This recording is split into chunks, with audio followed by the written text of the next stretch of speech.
असहाय रामଙ୍କ ପାଇଁ ସାହାଯ୍ୟର ଆଶାବାଡ଼ି ସାଜିଲା ଆପଣ ଏକା ନୁହନ୍ତି ଟ୍ରଷ୍ଟ। ସୂଚନାଯୋଗ୍ୟ ଯେ ବାଲେଶ୍ୱର ଜିଲ୍ଲା ବଧି ଅଞ୍ଚଳର ରାମ ମାରାଣ୍ଡି ବୟସ 25 ବର୍ଷ। ପରିବାର କହିଲେ ବୃଦ୍ଧ ମା ଆଉ ବଡ଼ ଭଉଣୀଟିଏ। ପରିବାରଟି ଅତ୍ୟନ୍ତ ଗରିବ ଓ ଅସହାୟ ଥିବା ବେଳେ ଖଟିଲେ ପେଟକୁ ଦିମୁଠା ଦାନା ମିଳେ। ହଠାତ୍ ରାମ ମାରାଣ୍ଡି ନିଜ ବନ୍ଧୁଙ୍କ ସହ ନିଜ ବଡ଼ ଭଉଣୀଙ୍କ ଘରକୁ ଆସିବା ବାଟରେ ଜାମୁଝାଡ଼ି ବାରୁଡ଼ି ନିକଟରେ ତାଙ୍କର ସଡ଼କ ଦୁର୍ଘଟଣା ହେଲା। ଉକ୍ତ ସ୍ଥାନରେ ତାଙ୍କ ବନ୍ଧୁଙ୍କର ମୃତ୍ୟୁ ହୋଇଥିବା ବେଳେ ରାମ ମାରାଣ୍ଡି ଗୁରୁତର ଆହତ ହୋଇ କଟକର ବଡ଼ ମେଡ଼ିକାଲକୁ 108 ଯୋଗେ ନିଆଯାଇଥିଲେ।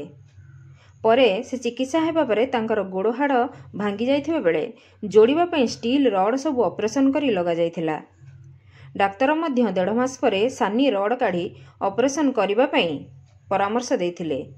ପରିବାର ଅଭାବ ଅନାଟନରୁ 3 ବର୍ଷ ହେବ ଚିକିତ୍ସା ହୋଇପାରୁନଥିବାରୁ ସେ ଭଉଣୀ ଘର ମଇତାପୁର ଚୁରୁନିଆ ବିଛଣାରେ ପଡ଼ି ରହିଥିଲେ।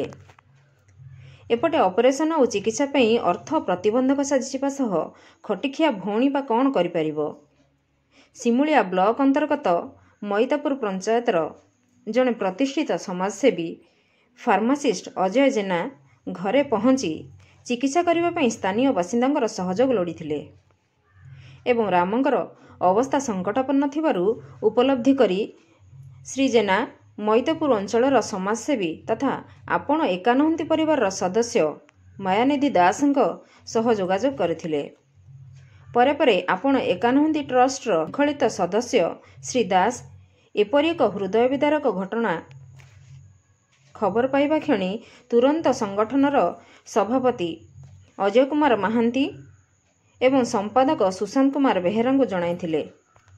ପରେ ସଂଗଠନର ସଭାପତି ଓ ସମ୍ପାଦକଙ୍କ ତତ୍ତ୍ୱାବଧାନରେ ଆପଣ ଏକା ନୁହନ୍ତି ଟ୍ରଷ୍ଟର ସଦସ୍ୟ ରାମକୃଷ୍ଣ ବେହେରା, ପ୍ରଶାନ୍ତ, ମାୟାନିଧି, ଶିବାନନ୍ଦ ପାଢ଼ୀ, ଆଦିତ୍ୟ କୁମାର ପାଢ଼ୀ, ବିନୟ କୁମାର ପରିଡ଼ାଙ୍କ ସହ ସମାଜସେବୀ ସୁବାସ ସାହୁଙ୍କ ସହଯୋଗ କ୍ରମେ ସକାଳ ପ୍ରାୟ 8ଟା ସମୟରେ ଆପଣ ଏକା ନୁହନ୍ତି ଟ୍ରଷ୍ଟର ଟିମ୍ ଯାଇ ରାମଚନ୍ଦ୍ରକୁ ଷ୍ଟ୍ରେଚରରେ ଆଣି ଗାଡ଼ି ମାଧ୍ୟମରେ ଭଦ୍ରକର ଏକ ମଲ୍ଟି ସ୍ପେଶାଲିଷ୍ଟ ହସ୍ପିଟାଲକୁ ପଠାଇବାର ବ୍ୟବସ୍ଥା ସହ ନଗଦ କିଛି ଆର୍ଥିକ ସହାୟତାର ହାତ ବଢ଼ାଇଥିଲେ।